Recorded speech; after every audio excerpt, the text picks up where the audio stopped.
Hello, this is Mark Dixon. I work in UNCG ITS supporting mathematical, statistical, and survey software for research, academic, and administrative use at UNCG. I'm going to spend the next several minutes giving a brief introduction to survey logic using Qualtrics. The Qualtrics support site has a lot of good documentation on specific tasks and big picture getting started overviews. See the Getting Help with Qualtrics video for more about those. This video is intended to fill in some of the middle parts, using and comparing, in this case, different types of survey logic. There are three main types of logic in Qualtrics. Skip logic, based on a response or condition of the current question, jump to another question further down the survey. Display logic, only display a question if one or more conditions are true, generally based on previous questions. Branching, which allows you to apply logic conditions to blocks of questions. Let's take a look at how to apply these. I've created a survey for demonstration purposes only. As you'll see, it's not quite ready for distribution.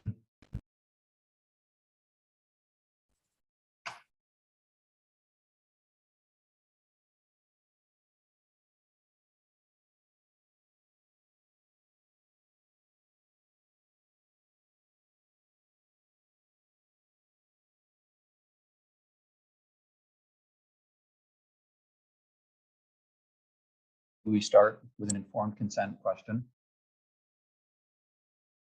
We then have a question about primary UNCG affiliation, student, faculty, staff, or other. It's a single select because we're only asking for primary. People can have multiple affiliations, but only one primary affiliation. And there's a question. We're going to also kind of ignore for now these skips. I'm going to get back to those very shortly to talk about the skips that are in there.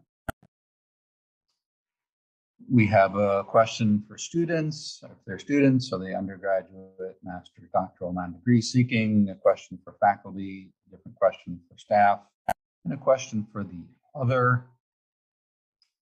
And then this is part of why you see this isn't a distribution ready survey, a whole different structure, or maybe instead of just a single question based on the different affiliations, we have a block of or a group of questions. We have a student block, so 3 questions here that we want to ask students, and 3 questions for faculty, and a couple of staff questions.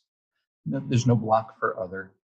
And then we have just a couple kind of trivial common questions that'll demonstrate how we come back together to ask common questions if we do separate out into the branching.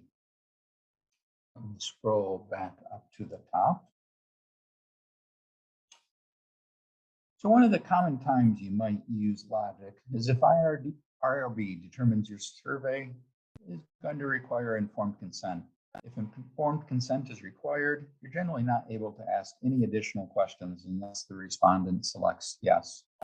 There would be a lot more to the question here about the informed consent than just the text we see here, but I've kept it simple. In this case, where this is an informed consent question, note that you're also going to want to add requirements. Over here, add requirements and forced response. Now, forced response is something I encourage people to avoid overusing, but this is a case where it is necessary. You want to consider the difference between selecting yes and not selecting no. Well, if the question is required, that those are the same. Selecting yes is not selecting no.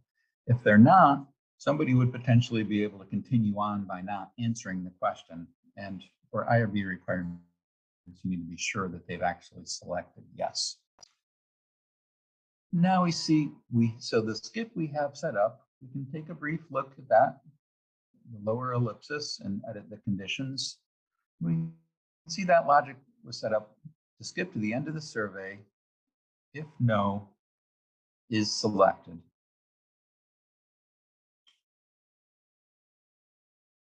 Let's take a brief look through that again.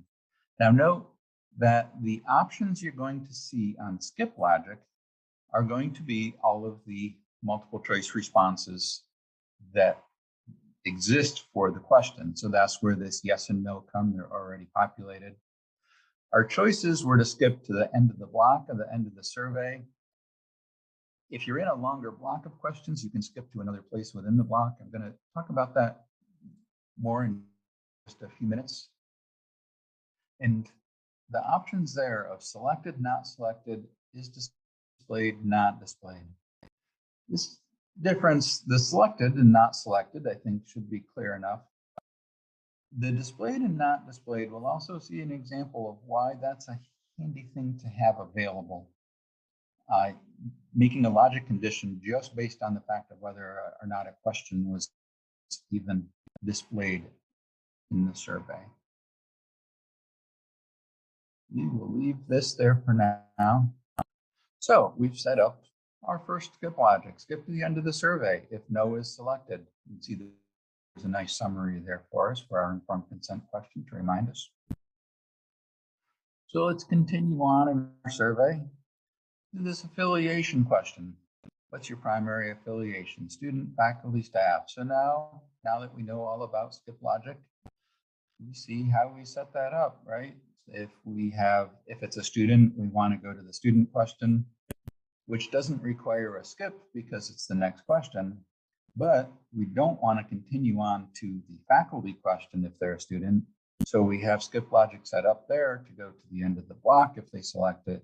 Whereas staff, well, you start to see now, okay, well, staff, that would be skip to the staff question and skip after. And this is not actually ideal now. I think maybe there's a better way to do this skip. Well, yes, there is a better way to do it in skip.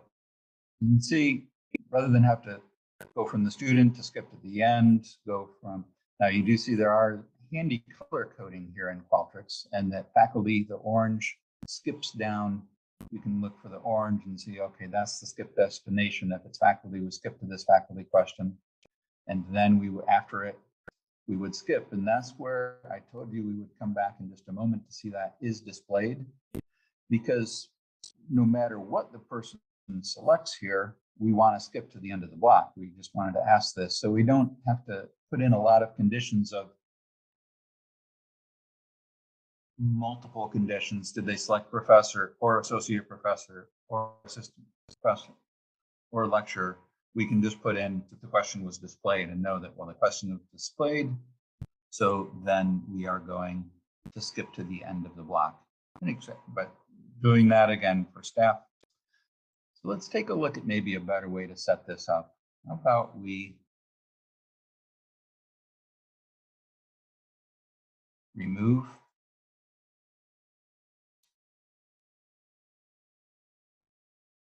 those skip logics.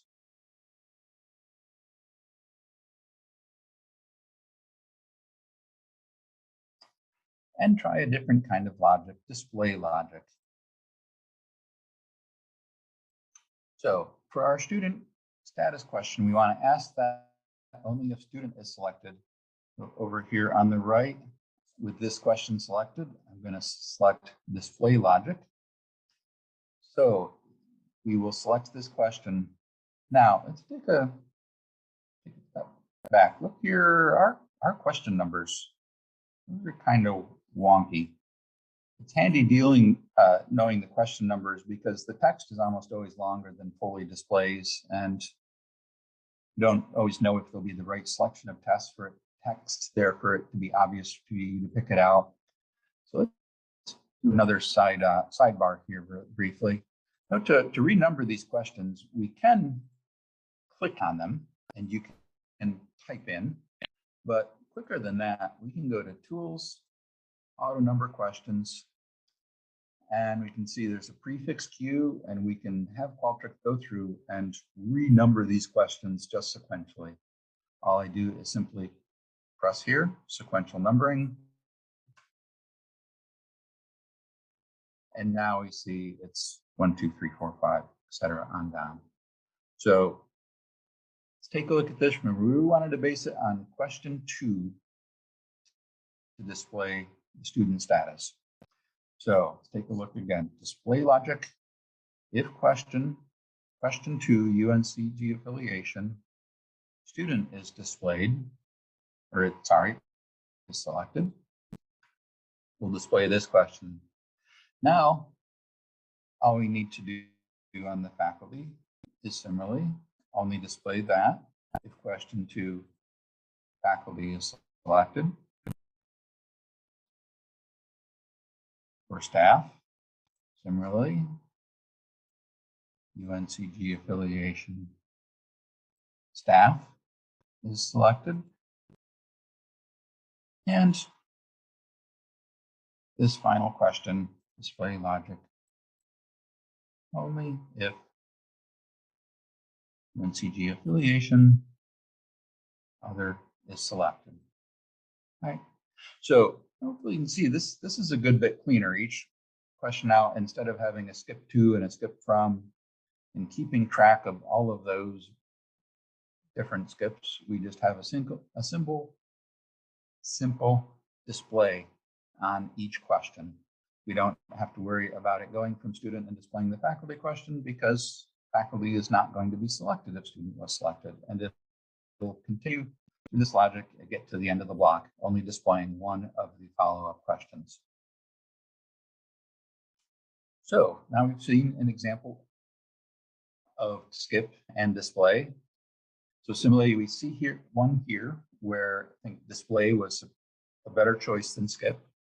On our informed consent question, skip was definitely a better choice than display.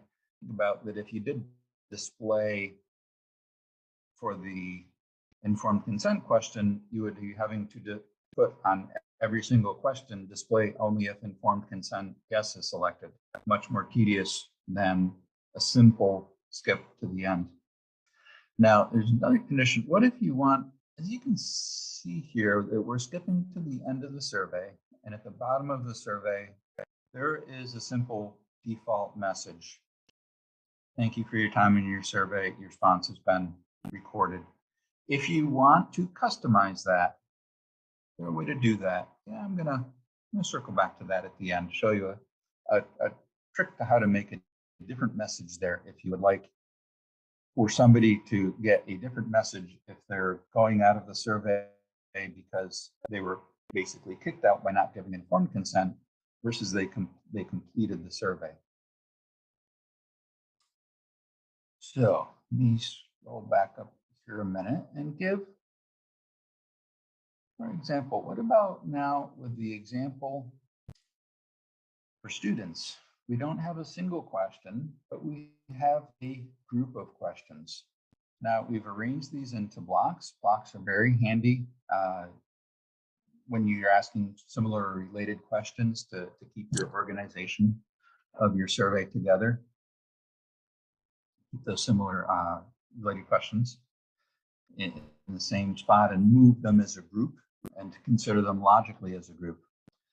But considering them logically as a group with a block is not display logic or skip logic. That's that third type of logic I told you about of branching.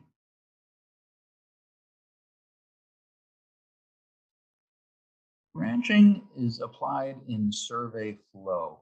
You see here from our edit mode, we were in the survey and in the builder portion, and are looking now at survey flow.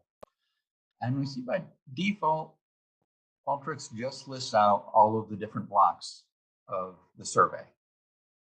And so being in blocks at this point wouldn't change anything the way this survey acts. It would just continue down from one first block to the second to the third, et cetera, down through the survey. But if we want a condition now, and to get this little polishing on this survey, realize like, okay, we don't need these individual questions.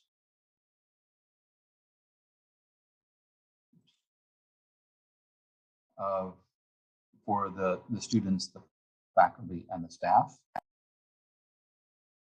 We are going to display different blocks of questions for students, faculty, and staff if that's what is selected.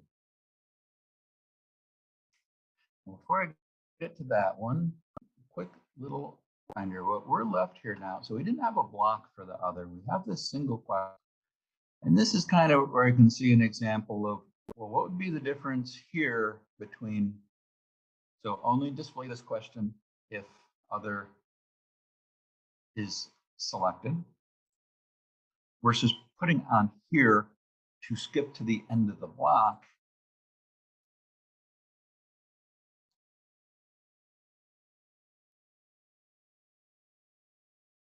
If other is not selected. All right. Well, other than that condition I mentioned, there's two ways this could go differently. One is, well, it's not a required question, so somebody could skip it, and then they would see a difference of, did they select it or did they not select it? The other difference is one option that you have with display logic that you do not have with skip logic is if you leave this on display. Now go in to edit that display logic. There's this in-page option.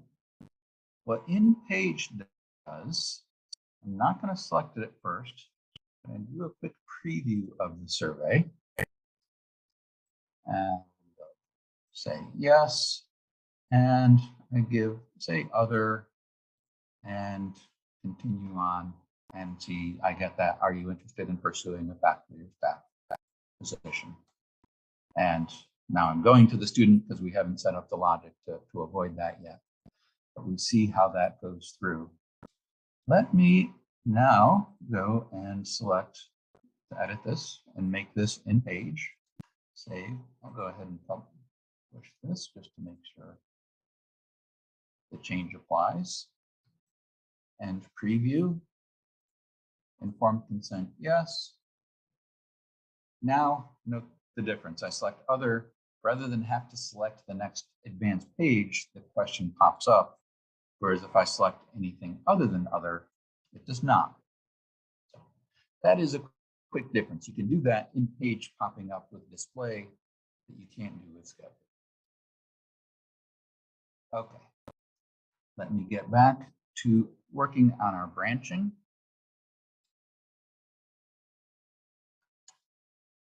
So now we decide instead, if somebody selects student, we want to display this whole block of questions. Go to our survey flow, that's right after affiliation. We're going to add below affiliation a branch. And we can see we have to add a condition, and it'll be based on question to affiliation. If student is selected, and what do we do if student is selected? We can move this student question under that branch.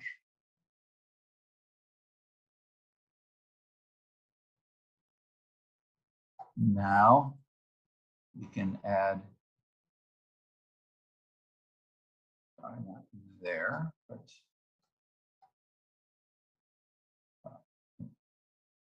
add it here and move this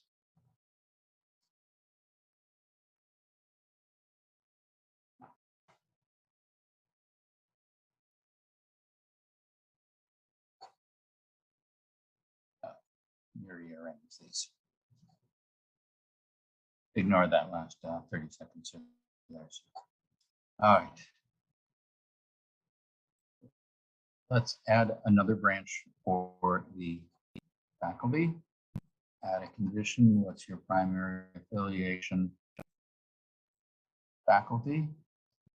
And then we'll move that faculty block. And add another branch for staff. If question 2 staff is selected, and then we can move underneath that branch. No, we wouldn't want to nest the branching here because we wouldn't start down this branch unless student was selected. So if we put in a condition here that said if faculty is selected, it would never trigger because faculty would never be selected if you're already under the condition that student was selected. That's why these branches are separated out. So, what other options do we have from here? Now, one, note that with this branching, Qualtrics continues down through the logic. It does not stop here. Based on student, it evaluates that student is selected, it asks the student block, then it evaluates if faculty is going to be selected. We know the answer is no, but if you think about, you could have other types of logic set up based on a different question. You could end up going down multiple branches when those branches are not exclusive of each other.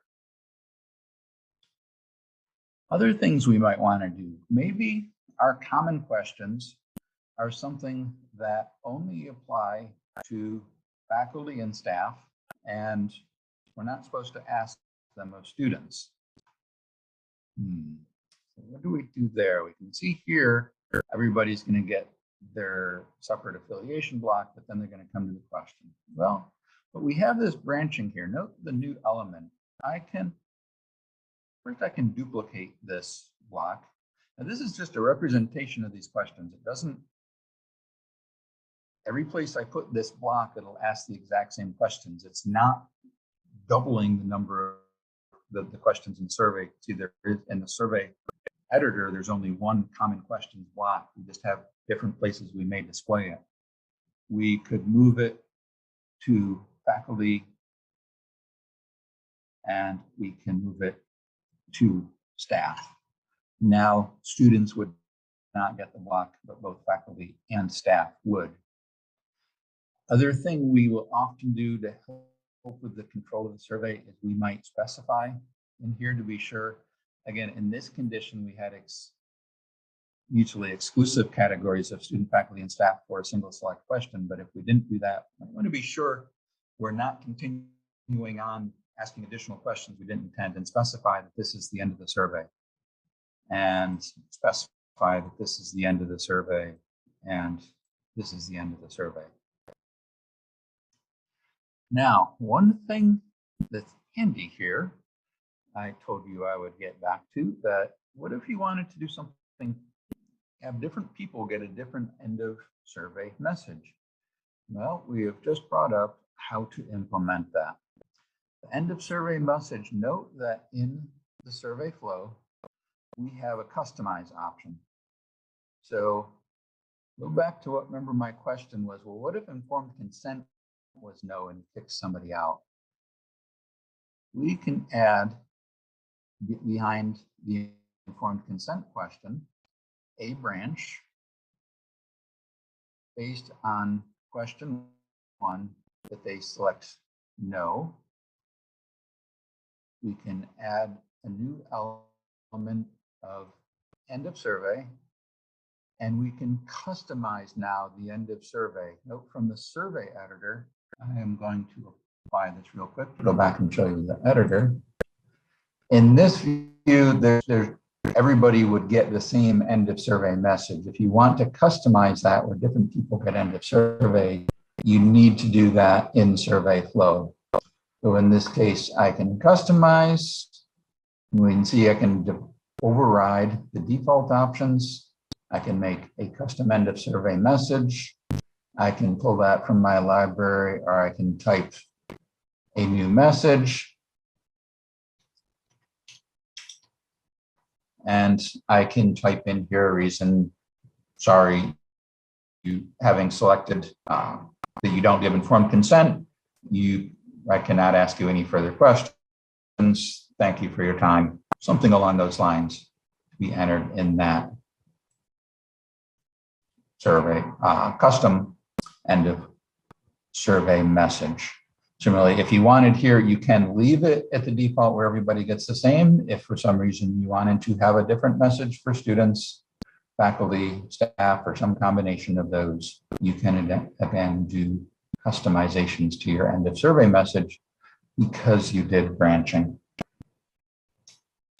So I hope that was of value to you. I appreciate your time. If you have further questions, let me bring up a message here. Further questions, you can email sextech@uncg.edu or visit sextech.uncg.edu, or you can see my video on getting help. I'd make use of both the Qualtrics support options, workshops that are taught here at UNCG, etc. That video will go into those in greater detail. Thank you. Bye.